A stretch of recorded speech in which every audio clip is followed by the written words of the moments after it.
The season of giving. Do you struggle with the charitable works? Find out in this episode of Rich and East Podcast. We believe in all the F words: faith, family, football, and fitness. Check us out on the Richard and East Podcast every Saturday morning on WKUL. Hey everybody, Richard and East here. Thank you guys so much for tuning in to the Richard and East Podcast. As always, I've got my trusty sidekick, Dominic Gill. Hey, how's it going, guys? Happy holidays, Merry Christmas, all that's good stuff. Absolutely. Merry Christmas. Hope everybody had a great Christmas. Of course, being Catholic, we are starting the Christmas season, so we get to celebrate for many, many days, while a lot of folks out there just... Yeah, we were wearing the purple and pink before this, while y'all were all celebrating Christmas. That's exactly right. We're doing the purple and pink thing. Richard understands what that is. I'm sure some of you Catholics do too, but now we're in the full season of Christmas for us. Absolutely. Well, we hope you guys had a Merry Christmas. Hope you had plenty of time to spend with your family. Some of you still spending it over the weekend. We're recording this on the Friday after Christmas. We had a little bit of an extended delay. Usually we can record on Mondays and then put it out on Saturdays on WKUL 9:30, 92.1. So we hope that you guys listen. But truly, the Christmas season has been great for me. I've had a lot of time with the kids, a lot of time with family, and it gives me a chance to not have the day-to-day operations going on, so I can focus on family, recharge, but also bigger things. My mind starts bouncing. I start thinking about things that could happen next year, that things could happen over the next 5 years. So, Dom, how does your typical, I know it wasn't a typical Christmas season. Oh, no. How does a typical Christmas break go with homeschooling and stuff like that? I know you got a big family, too. Yeah. So, we have 8 kids. So typically with our Christmas, it's pretty chaotic most of the time. This year was more chaotic due to having to be displaced for about 4 to 5 days right before Christmas. So just had a little breakdown inside the old homestead and was uninhabitable for a little while we could get myself and some contractor friends of mine to go in there to get it fixed up, and having to live out of boxes for a few days before Christmas, and then during those times you can say, oh, woe is me, this is terrible, whatever, what are we going to do?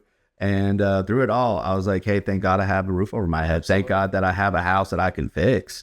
So it was kind of different for me. So it gave me a better sense of gratitude this season. So sure. The fact that outside of the presents for the kids, but for us, just getting back home felt like a present, felt like a gift when you're out of the house, living out of boxes and stuff, bumming off your brother's house, which he does have a nice place to live and stuff, but some about your own bed, even though his bed probably costed 10 times more than mine, my bed sure felt so much better. Comfort at home, sure. And after the show last week, a week ago, we had a little bit of conversation about exactly what you're discussing. And I guess it was before you found out you were having some home repair issues. Oh, it's like the next, two or 3 days later, it started happening. So Dominic was talking about a couple people that he knew locally, one that had a flood that happened at his house and was very, very upset and was very negative on social media, things like that. And the other side was a guy that had some family loss, and he was so thankful for the time that he had with his wife. So it's really, to me, I start looking at that perspective. And I try and go off with more of a Stoic approach on a regular basis, where I can only control things I can control. Right. And I try to make the best of my situation, no matter what that is. And I've got a famous saying that my kids always roll their eyes when I say it. But they say, hey, Dad, how was your day? I say, well, I'm 6 feet above instead of 6 feet under. Right. I'm alive. I have one more day with my kids and my family, whether it's in a tin box or it's in a massive home. Doesn't matter. At least I have that time with my family. I'm blessed in so many ways. So this is a time for it to think about that kind of stuff and realize how blessed you are. Be thankful for all the blessings you have across the board. And so we were kind of talking about giving. And Dominic, what is your traditional thoughts on giving, whether that be tithing or giving to, like as business owners, that you constantly have people asking you for donations to ball teams. What is your general feel on giving? I guess my general feel of giving is, and it may be different than a lot of people, it might be the same, is always giving from a place of gratitude. Sure. Not a sense of giving because you feel bad for somebody or whatever. It's hard to, I guess for me, it's a little bit harder to put into words, but it's in the sense of appreciation for people around you, in the sense that you give from that, not based on need necessarily, right, but giving for the sake of giving. I know it may sound weird, but yeah, if I see a family in need, my heart will go out to them, and I want to give to them more than that probably I can even afford to give it to, but I still give them my best. But so the giving side, I'm a big advocate of giving. I believe that at the end, I should have given it all back away. Like you hear a lot of, not a lot, you hear a few millionaires, billionaires talk about they want to earn all this money, they want to have all these resources just to give it all back away. And I'm of a similar opinion. Obviously, I want to set my family up for a better life than I had overall, but I also have to go through struggles in order to get there. But on the giving side, I always struggle with finding the resources or finding a way to put the resources I have or the things that we're giving in the hands of the people that actually need them. Because unfortunately, you have folks that during this time, all they're looking for is a little side hustle. All they're looking for is a way to get over on somebody. Free meals, this, and this, even though they may have the capacity to go out and do the works in order to get the food, to get the funding, whatever that is, they take advantage. They're shysters out there, right? Absolutely. That's their side hustle. That's their gig. That's what they want to do. So it's always a struggle for me to know, should I stroke a check for a charity? Should I tithe my 10%? Should I give more than my 10% to my church? Well, where can I provide the most good? I was sitting on the truck. We were giving away some hams to some families locally. And I was sitting on the truck waiting on some folks to come and invite them out at the butcher shop. And I was talking to Craig Peden, and Craig's one of my business partners, a really good friend of mine. And we were discussing what the expectation was, like you were talking about, expectation of this giving. And I told him, I said, we may give away 120 hams today, this weekend, help 120 families, but the likelihood that it actually gets into somebody's need, maybe 50%, and maybe 10%. Yeah, I was saying, probably less than that. But truly, what are we looking for in that? If I can help one kid, one family benefit or get through a Christmas holiday, or maybe mom and dad are down on their health, down on their luck, and they're struggling and they have to pick between food and toys, well, maybe they get both to that point. Maybe their kids get to enjoy a small amount of toys. They also get a ham that feeds the whole family for a couple of days. They get to enjoy that, have that Christmas spirit. That's what I'm after, is how can we help that one family get to that, helping good people get to a better place, right? Right. So with that, you go through 99 or 111 or whatever it is, hams in order to get to that one family. To me, that's a success overall. And the crazy thing is you don't ever know when that actually happens. No. And so it's easy as a prior police officer, as military, it's easy to get jaded and start thinking that everybody's out to get you. Everybody's out to scam you, things like that. But at the end of the day, like you said, the expectation is give without the expectation of return, and know that what you're doing is from a place of love.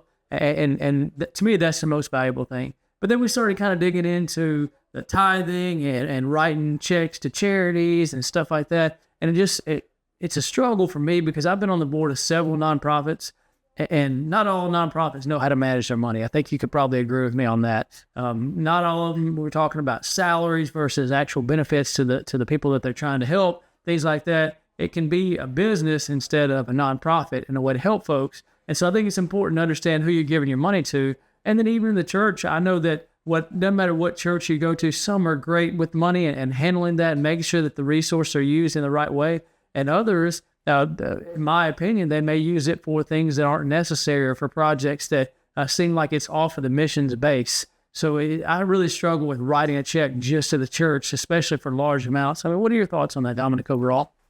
I mean, anytime you have any organization that created by men, right? Yeah, created by men, you're always going to have even the founding of the church, Jesus Christ, he had a Judas among as well. That's exactly right. So in everything, I always have maybe a jaded look on everything, is that I always trust that every single person has greed involved in it in some way, that you're always going to have people in life. In a way, I expect people to always look out for their own best interests. Yes. That whatever is going to benefit them, and I base what I think is going to happen predictably, trying to predict in the future based on that expectation I have with people. And it might be wrong for me to do that. I want to see the best in everybody, and I look for the best in everybody, but I always assume at the end of the day that they're always going to do something that's going to benefit their own best interest. Right. So in the same way, the charitable organization of any kind, they may be better at it in some ways, based on the fact they can organizationally move stuff around to where they can make things happen. And again, I have been a part of organizations, a former employee for 403B type, not 403B, 403C, whatever it is, 501(c), yeah, organization, to where I saw a lot of waste. I saw a lot of things that happened on there that just from me being on the lowest part of the organization, where it didn't make sense why things were done this way. But then whenever you start digging into it, start asking questions, you start realizing that there's a lot of kickbacks going back and forth. And even in the real estate industry, I know you and me both seen it firsthand in organizations that pride ourselves in being ethical or whatever. And no, never do any kickbacks and stuff. And you just look around and you see it. You're like, it's like, and they don't do anything about it. It's like they say that they're going to crack down on this stuff. And they're greasing the wheels. 100%. Whether that's buying a couple drinks at the bar, whether that's a meal, whether that's a gift card. I mean, there's all sorts of vacations. So I guess I'm just saying, where should we be at? So I think that probably your three things that you should really consider when you're donating, when you're giving during the Christmas season or any season, when you have funds, is you need to establish, first off, is the organization credible, right? So a lot of organizations in North Carolina, where all the hurricanes and all the flooding happened, they weren't even legit places or 503Cs. They were just sending money and they were just taking it and running with it. So you got to make sure it's legitimate, and then you need to make sure it lines up with the mission that you really want done. So if you want to donate to children, then a food bank may not be the best opportunity. No. You know, if you want to donate to kids to keep them from being abused or protect them in orphans and homes, you need to make sure it aligns with that. You have that as a second. And the third, just like you said and I said, once you write that check, it's okay to follow up, but you've given that. So at this point, you need to kind of move on and realize that they may have a greater good in mind. And then the next time, if you write another check, then you do more research on that organization. But I think those are the three best things: is make sure it's a legit organization, and then kind of build off of that with those three options. And I think a lot of times is that we rely too much on the sales pitch for these organizations. Yeah, that's right. For them to convince us instead of us do our due diligence for these organizations. You know, with Bill O'Reilly a good bit, he talks about and I'll have to source this, there are several organizations that literally just fact check and make sure that these 501(c)(3)s are legit. And they check their numbers and see what the salary ratios are and things like that, which I think is pretty important in the end. But for me, during the Christmas season, it's just always a question of, am I doing the right thing? Am I giving enough? Am I giving to the right places? And I think that's being blessed, being in the country we live in, being the socioeconomic status that we have.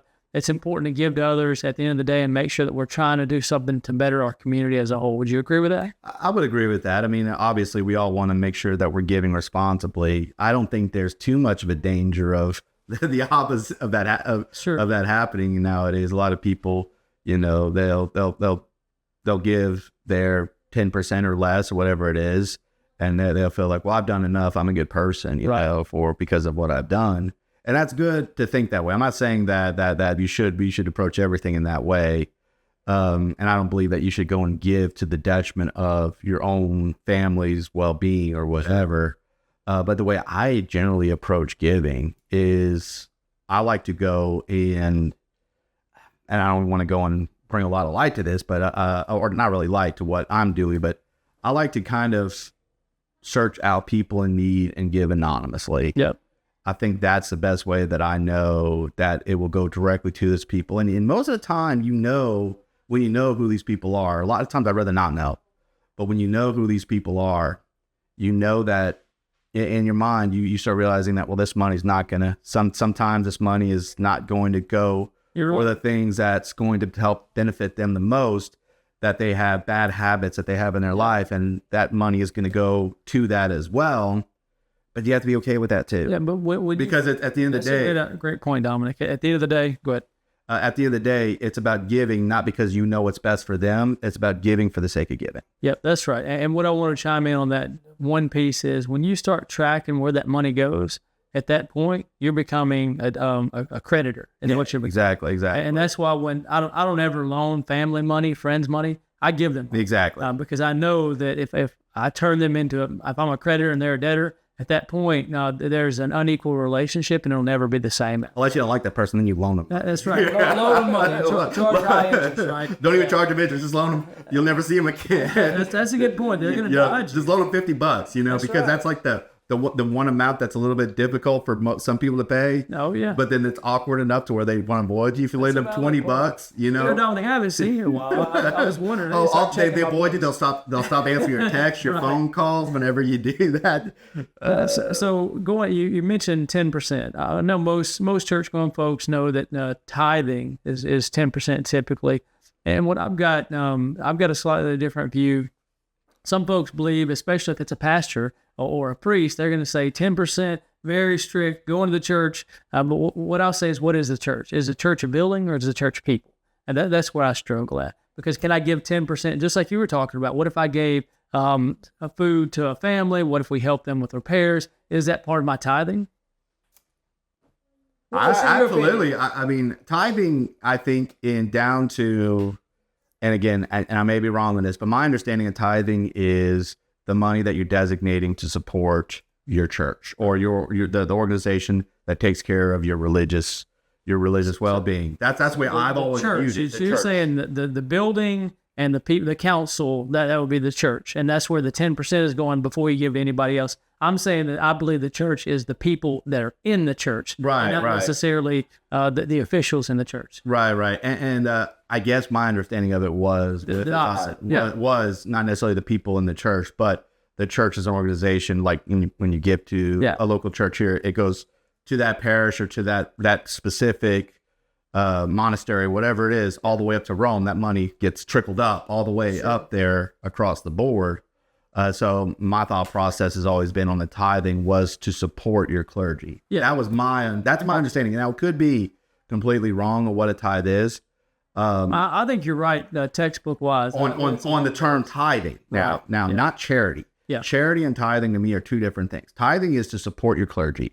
The charity is to support people around you that are in need as an act of love, as an act of as an act of that you would do for Christ itself. Right. That's the way I view charity. Is that I don't view tithing the same as charity. So would it be easy to say that tithing is a religious tax? Is that what we're getting to? I believe so. I believe so. In order to keep up the building, even though the church people around them may be struggling, we're still giving 10%. But and again, it's part of their duty to help the people in which is supposed to be distributed back out, right? It is supposed to be distributed back out. But again, it comes down to where I worry about my responsibility of like we talked about taxes. Right. It's like, okay, well, I'm paying the government 35% of my total take-home pay. My total take-home pay of everything, even though I see all the waste and everything and the irresponsibility with the government. That's because they'll arrest you. I mean, at least the penalty at the end is we won't go to heaven. You go to purgatory for an extra 100 years. Right, exactly.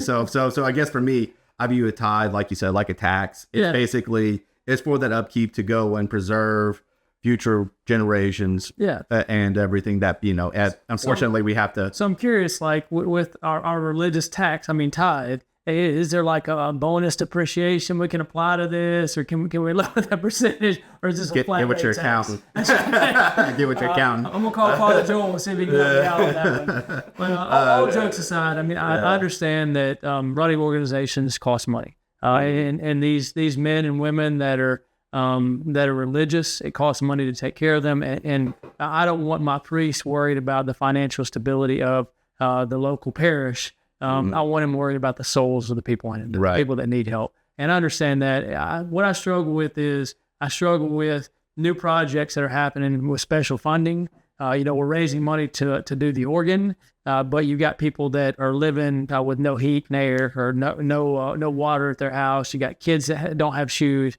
And it's not very common, but it does happen. You have struggling family members, parish members on one side, and then we're buying a $2 million organ.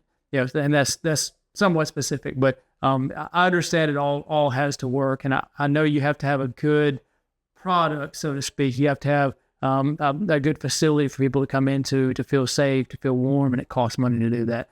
I was just curious what your thoughts were as far as the tithing goes. Definitely makes sense. I don't know that I'm right in what I'm saying, you're not, or vice versa. Right. I think it was just an understanding that I couldn't tell you where I heard from. That I think you're right. The thought process I was always growing up was that, tithing in itself is basically the cost for services. That's right. That's the cost of services. And I struggle too, because like you have different seasons in your life, but if you didn't find the money to pay 10% when you were making, 15 grand, 20 grand a year, you're not going to find it when you're making 200 grand a year. Right. So it's really, it's a service, a heart of service. It's moving towards taking care of the church because it takes care of your well-being. Right. I understand that too.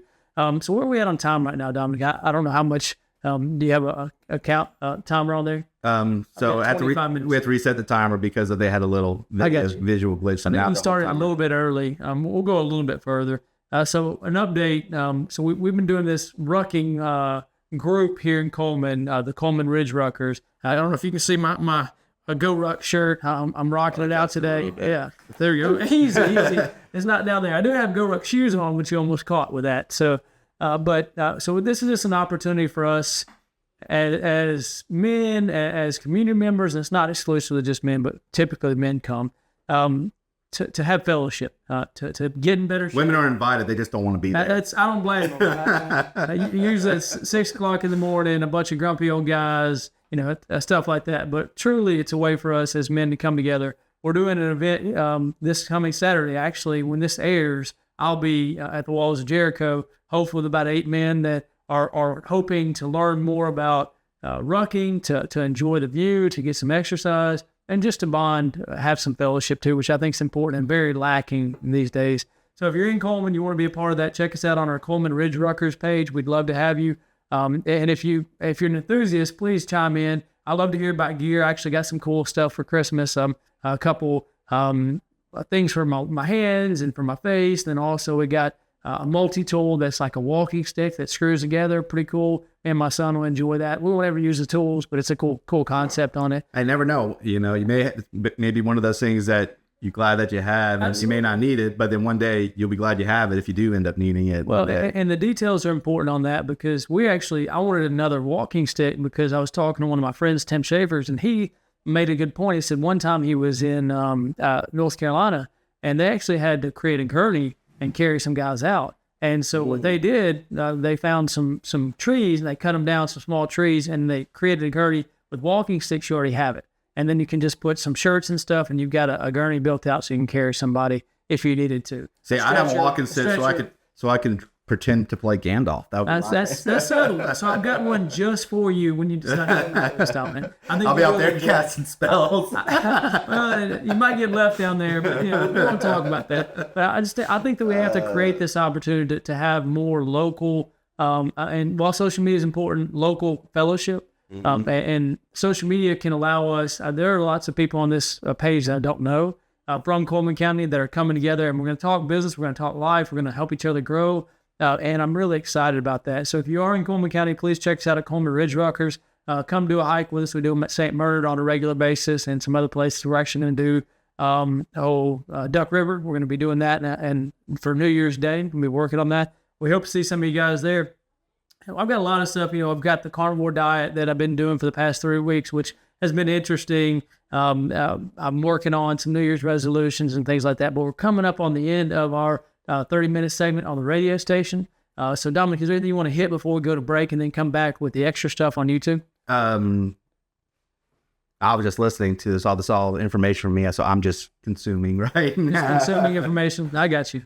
Well, we hope that you guys continue to listen to us. Check us out on, we've got a YouTube channel. What all do we have up now, Dominic? Right now, we're working out. So with everything that happened last week, so a little bit slow on the content. The content's coming, but right now, we got the YouTube, TikTok, and we're going to be starting to work on building out the other socials right now. So I would like to get on places like, of course, Facebook. That's one that we probably need to go and get started on. Right now, we're kind of working on our organic socials on that to get the word out for this.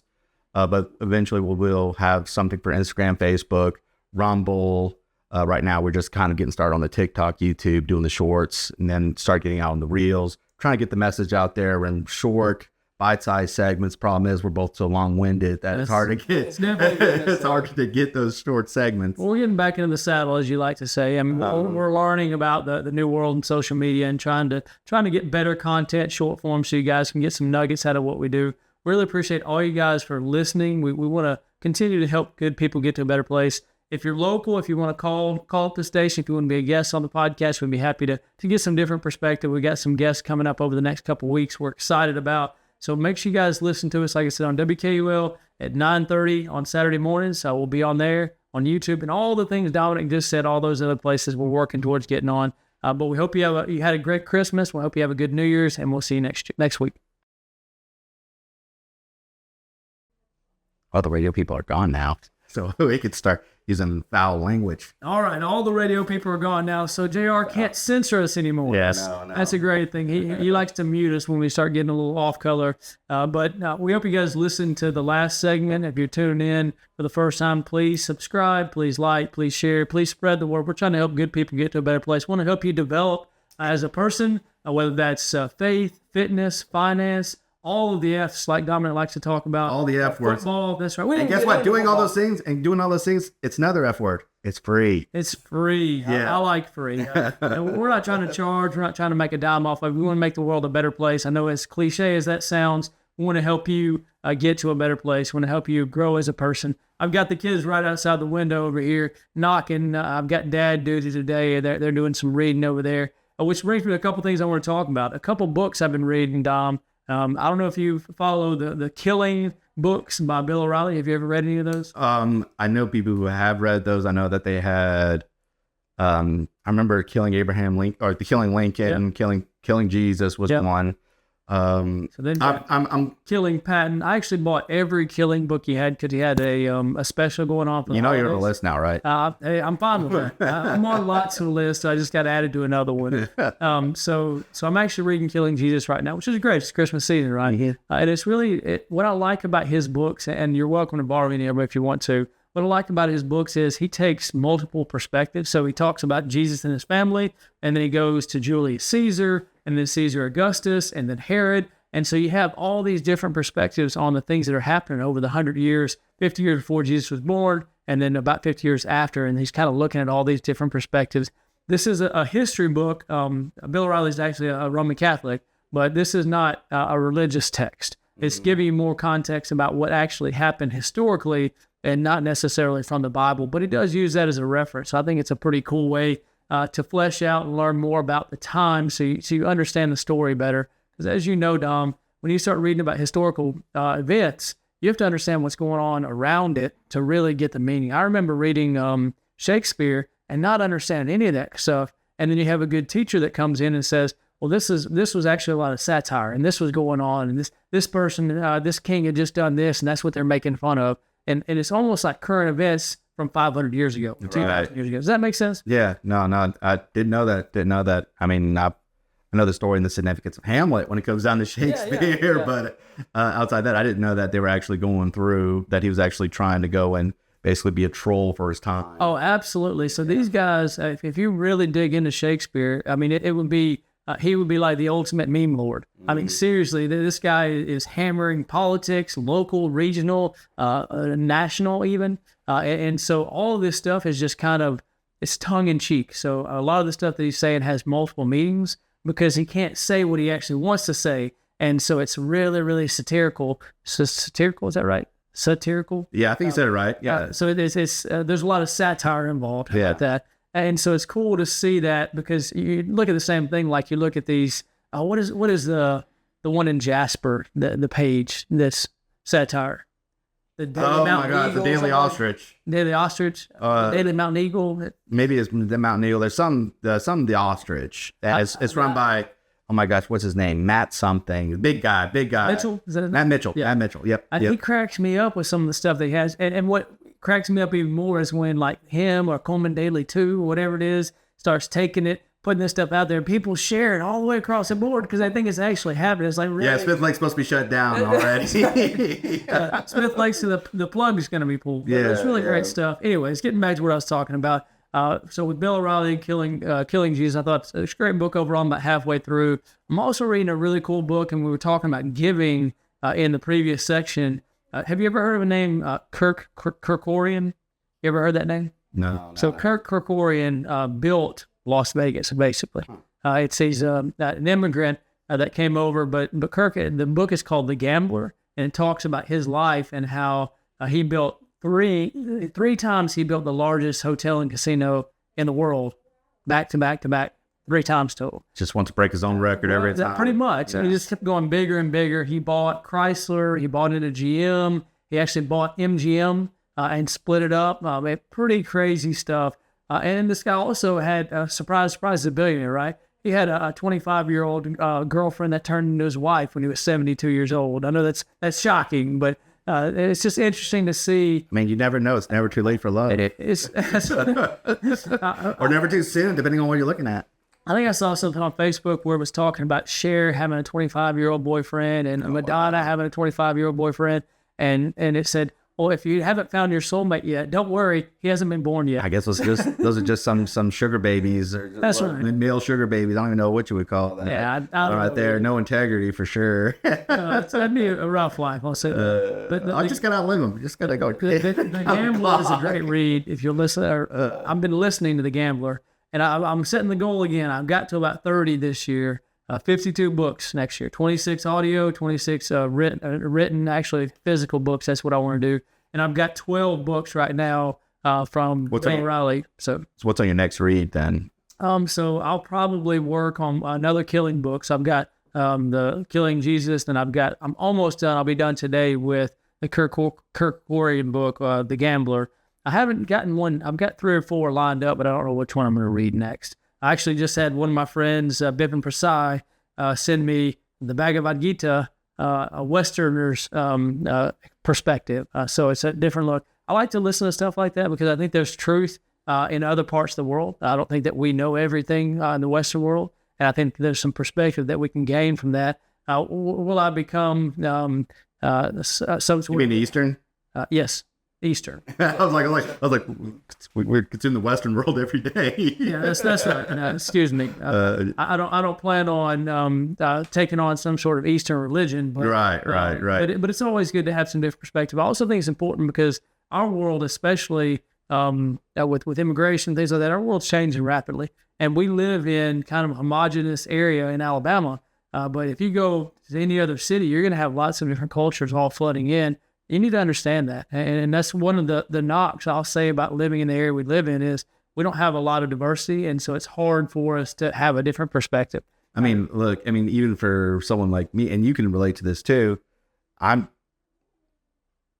an immigrant just from another state, Louisiana, and I had a lot it's like in other countries. Yeah, I know. But just saying, like in a lot of ways, I felt a cultural shock. Again, Louisiana is a way different culture from the rest of the United States, but the same time. The South in particular. Yeah.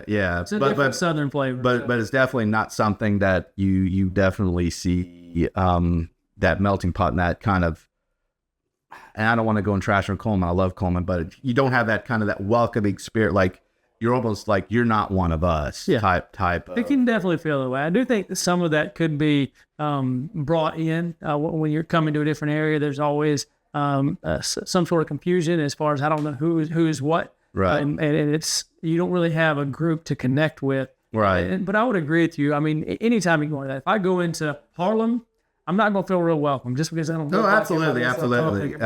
I was just mainly talking about the pigmentation of my skin, and that it still have that separation. So I don't think it necessarily with Coleman or in an area like this, or it may be a lot more.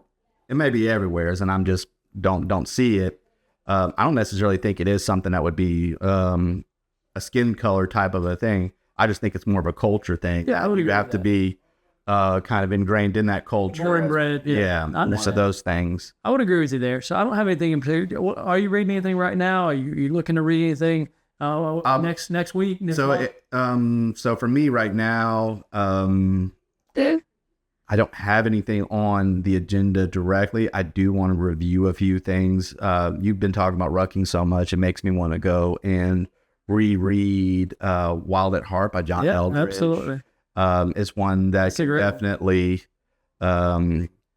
if you can get Is that through the it. first one? And Yeah, the Way of the Wild Heart's the second one. It's a follow-up to The Way of the Wild Heart is the one that really makes you mad at your daddies. But Wild at Heart, it kind of helps you get back in tune with the masculine side of the religious side of masculinity. I guess that's the best way of putting it. And so I do really feel like as much lately as I've been disconnected from, I would say, what's organic in the world, even though I do live out in the county, that because of not being as out and active due to my work and due to having help with the kids homeschooling and stuff, that I am feeling like I need to kind of reconnect with nature in a way. And that's one of the ways that helps kind of prepare my mind to get into that way of that.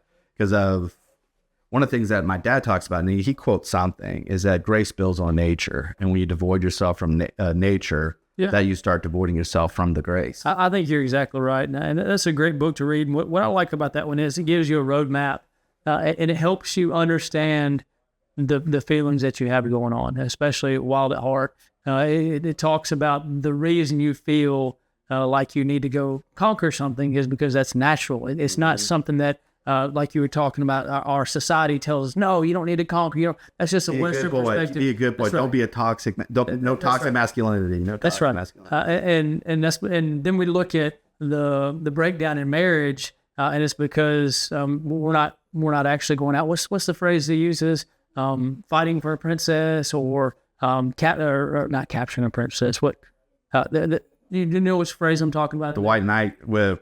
Everyone wants a knight to rescue her. Or I don't remember what it was. Knight in shining armor, a damsel in distress. I know what you're talking about going down the line. I'm trying to think the right quote. I'm trying to talk through. We might get censored if we say that every woman wants to be rescued, especially captured. But we'll stay away from that overall. But I mean, getting back to your roots on stuff like that, and I think Dominic, I'm a book sharer. So I share books constantly, whether it's audible, whether it's physical books, and to me, that is a gift that I believe there's something packaged in that book that will help you in your life. And to me, that's one of the greatest gifts I think I can give you as a friend, as a mentor, as a mentee, whatever that is. I see a struggle that you have, and this author puts it in a way that's gonna be so much better than what I can do. So read this and get connected in that. And I'll say 9 out of 10 books don't get read that I give out. I hope people comment on this and say, oh, I read your book, blah, blah, blah. But 9 out of 10 don't get read. And I've got one book right now, Bobby Wilhite, that I still have to read. He gave me 2 years ago and I haven't read yet. I've read 20 to 30 pages 4 or 5 times on discipline and prayer that I still need to read. But I've gone back and tried to right that wrong, trying to read those books that were given to me so I can get something out of it, because I believe that I was given those gifts for the same reason, those books. So does that make sense? Absolutely. No, it does. It does. And again, one of the things when reading and stuff, just a recommendation. And again, might sound, to me, I'm saying this hypocritically because I have not done this. But one of the things that I really miss from being a teenager or preteen was actually having a physical copy of the book, smelling the pages off of there, and slowing your brain down. Right now, society's moving so fast, especially with the internet, in that it would be a healthy way to detox from the toxicity that we have, that we bombard ourselves with every day. Absolutely. I mean, we are literally holding a device every day that connects us to the entire world, and we need to unplug from that. Yep. It's one of the things that I would like to focus on. Again, I'm plugged into that world more so than most, just because of the nature of what I do from a day-to-day basis. And as much as that I think it's a good thing, there's also a lot of drawbacks to that. So, absolutely. And I do believe that it's a healthy thing to get into, is to actually, and you talk about the Audible. Audible's good. I'm not saying anything against having audiobooks or having anything to do in the background while you're driving, while you're doing an activity, just to occupy that space with something of substance. Yeah. But you also need to take the time to slow down, to actually feel the pages in between your fingers, smell the book, slow down and turn everything off in your life, and just be you and the words and the words on the pages and your brain processing it. It's a healthy thing that we all need to do, just to kind of put life back into perspective, put life back into where it's supposed to be. Slow down your brain, slow down life itself, and just get lost in the pages. Well, Dominic, what do you think makes music great? What makes it different than just sound and just noise, clanging? I believe that it's the emotions that it invokes, both with the melody and depending on if they have lyrics and the words, the lyrics that marry the melody with it, right. so to deliver a message, a story, an experience. So I threw that at him. We didn't prep for this part. No, not at all. And I was trying to lead him into something. So if what's the difference between talking and singing? What's the difference between noise and music? The biggest thing is space. You have to have timing. You have to have the silent part is just as important as the noise itself, because that's what it is. It's noise. If we took your favorite song and took out all the space, it's terrible. I mean, you wouldn't have any flow. You wouldn't have any feeling. I think life is like that too. We have seasons for a reason, and we have time and space and quiet for a reason too. You have to be able to recharge. You have to have your mind have the ability to think. And I get caught with the opposite. Like for me, I'm listening to podcasts constantly. I'm listening to audible books constantly. I'm doing all these things. And then when I turn it off, it's like free thought starts to flow. Right. But it takes 5 minutes of silence before I start seeing Absolutely. No, absolutely. And so the ding on the email popping up or a text message or a phone call, and then I automatically plug somebody else's voice in there, there's no chance for free thought. We're filling everything as full as we can, and there's no value. It's like planting crops too close together. Eventually, they're all going to die because there's not enough resources there. So to me, meditation, moving that direction, even if it's just 5 minutes of quiet, if it's on your run, turn your music off for the last 5 minutes, the first 5 minutes, doing something like that so your mind can start wandering, because it's not wandering any. We're so, like for me, I'm so focused on, I've got to improve, I got to do this, I got to do that. But where does your mind naturally take you? That's my question.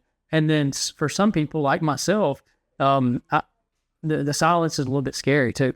I mean, you start looking at where can it lead me? Well, maybe I'm not that person I thought I was, and doubt starts coming in. But at the same time, you got to accept that's part of who you are too. So anyways, I wasn't trying to go down that path. I think we were talking about books before that and then kind of bounced around. So Dom, I'm about out of stuff. We can talk about the wholesaling. If you don't know what wholesaling is, do you know how to explain wholesaling as far as real estate goes?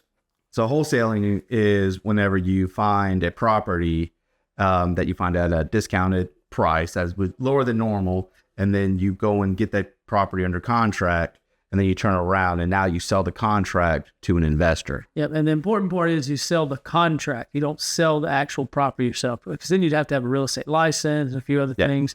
If you guys run into this, please do your due diligence. There's some wholesalers out there that they're okay and they're doing a good job, or they're finding deals, working through that. But typically the consumer gets taken advantage of with a wholesaler, from what I've seen, gets taken advantage of because there's not a lot of transparency. There's not a lot of clear communication across the board. And the state of Alabama has actually cracked down on that overall and actually made you sign some disclosures and things like that. And the reason that comes up is I've been running into some issues with a wholesaler in particular that they basically just use a contract to bully both sides, and then it ends up getting worse and worse. And so much so that it ends up being a lawsuit, and nobody wants to get into a lawsuit. So please be careful with contracts. Please read your contracts. Please know what you're signing. Don't let somebody explain the contract to you. You look and listen and understand the contract. Take it to an attorney. Do that kind of stuff before you get into this. We were fully prepared to do what we needed to do. I knew what the contract said. They didn't read the contract very well, and it's going to turn out pretty bad for them in the end. But please pay attention. There's more wholesalers out here. There's a lot of folks moving in the Huntsville area that are doing that, Birmingham and Coleman now too. So please be careful. Real estate agent is not always your number one answer, but at least they have some sort of guidelines they have to follow, whereas wholesalers typically do not. No, absolutely. And most of them, and again, I'm saying this ironically on a video that's going to be on YouTube, most of them watched a few videos on YouTube, got some ideas, thought it was some great way of making a quick big dollars on it all. I know people very close to me who decided, hey, I'm going to start being a wholesaler. And I'm just like, man, you don't even know what it is. That's right. You watched a video on it and it makes it sound simple. Oh, it's a step 1, step 2, step 3, and you get paid in between, and so, just be careful, do your own due diligence, and actually have conversations with people who have experience with it in the real world. There's so many things that they don't tell you about online. There's so many things that they don't say that you can learn from someone else's experience. What we talked about a few weeks ago is about actually learning from your own mistakes or other people's mistakes. That's right. You need to go and really, when you're dealing with something like this that can legally have some consequences, you really need to talk to somebody who had some experiences in there directly. Ask the questions directly and ask them honestly, what are some of the biggest problems you see in this right here? What is your biggest challenge that you have to overcome in something? And most people will be very honest with you about what they run across, and will be like, man, it is not as grand and glorious as they try to make it out on YouTube. Understand, the reason why you saw it on YouTube wasn't because they want you to be a wholesaler. They want you to see it because it generates clicks, it generates views. Right. It's about the revenue that they're focusing on. It isn't about giving you information. That's a great point. The revenue they're focusing on, more than likely, is to go and get that ad revenue that they're getting from YouTube by generating a subject that's going to pique a lot of people's interest, which is generally get rich quick. That's exactly right. Get rich quick type of content. Well, the point that I wanted to push on this is details matter. These wholesalers put themselves in a position where the contract wasn't valid anymore, and they're trying to enforce the contract, which it didn't work out. And truly, most wholesalers don't have the funds, the capacity to buy the property. What they want is they want to sell the contract. And so when a buyer backs out on the backside, what happens is they have to buy it, or they have to get sued, they have to lose earnest money. There's several things. And the details. You're on the hook. That's their responsibility. That's right. I mean, they signed up for that. That's exactly right. Yeah. And a lot of times wholesalers don't tell the seller that. They try and be shady and say, hey, these guys are inspectors or they're repairmen or something like that. Then when they're looking at the property because they're trying to sell it to you. So just be careful. Not all wholesalers are like this. I've had a few that have been good. I've had a lot that have been bad. I don't have anything against that industry. I understand why they do it. I also know that having a real estate license protects the consumer more. But we can go on about realtors another time. I'm not the biggest fan of realtors either. I think that there's an opportunity for honest people to step into any industry and any market and make money off of it by doing the right thing. You may not make as big a licks to begin with, but in the end, you'll make a good living and can create a great business based off of that. And that's just, I wanted to get on that soapbox for just a minute. I really appreciate you guys listening to our show today. We extended this second half for you YouTube viewers. Hopefully the folks will start checking in. Please subscribe, please like, share, all of the above. Dominic, what else you got before we go? You always surprise me on this, and I'm always like, oh crap. Yeah. So I'm like so tuned in, and then you just Sure. so swap it on me. I don't have anything. So we hope you guys have a great New Year. We hope you had a Merry Christmas. Please comment. Please let us know you like us. Please let us know you don't like us. Give us ideas, things you want to know about more, we want to talk about. If you have gear you want us to try out, whether that's rucking or running or fitness related, we haven't done a ton of fitness stuff, but we'd like to do more of it. Programs, trainers, we want to make you better. We want to help you live a better life. We want to add value to your life as a whole, because we believe in helping good people get to a better place. We hope you guys have a great week and tune back in either on Saturday or on YouTube. Thank you.